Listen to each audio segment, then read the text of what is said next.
دوستو آج کی ویڈیو میں آپ کو ایک بہت ہی طاقتور، مجرب اور آزمودہ وظیفہ بتانے لگے ہیں جس کی وجہ سے آپ کے رزق میں انشاءاللہ بے پناہ اضافہ ہوگا اور تنگ دستی دور ہو جائے گی۔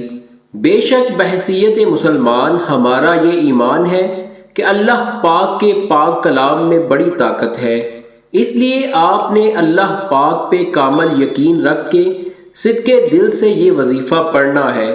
دوستو اگر ہر روز عشاء کی نماز کے بعد یہ وظیفہ بلا ناغہ پڑھنے کا معمول بنا لیا جائے تو رب تعالیٰ کے فضل و کرم سے کبھی رزق میں کمی واقع نہ ہوگی اور غربت و افلاس سے چھٹکارا مل جائے گا اور کاروباری بندش بھی دور ہو جائے گی۔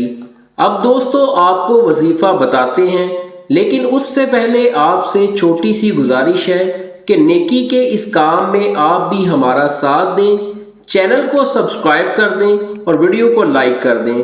وظیفہ یہ ہے، جو شخص غربت و افلاس کا شکار ہو اسے چاہیے کہ وہ ہر روز عشاء کی نماز کے بعد ایک مرتبہ سورہ رحمان پڑھے۔ پردہ غیب سے ایسا سامان پیدا ہوگا کہ اس کی مالی پریشانی خوشحالی میں بدل جائے گی، گھر کے حالات ٹھیک ہو جائیں گے، مال و دولت کی ریل پیل ہو جائے گی۔ لیکن اس مقصد بلا ناغہ سورہ ورد کرنا ہی مطلوبہ مقصد کو پورا کرتا ہے۔ ویڈیو کو صدقہ جاریہ سمجھ کر شیئر کر دیں۔ شکریہ دوستو، ویڈیو پسند آئے تو لائک کر دیجیے گا۔ ایسے ہی ویڈیوز روزانہ دیکھنے کے لیے چینل کو بھی سبسکرائب کر دیجیے گا۔ خدا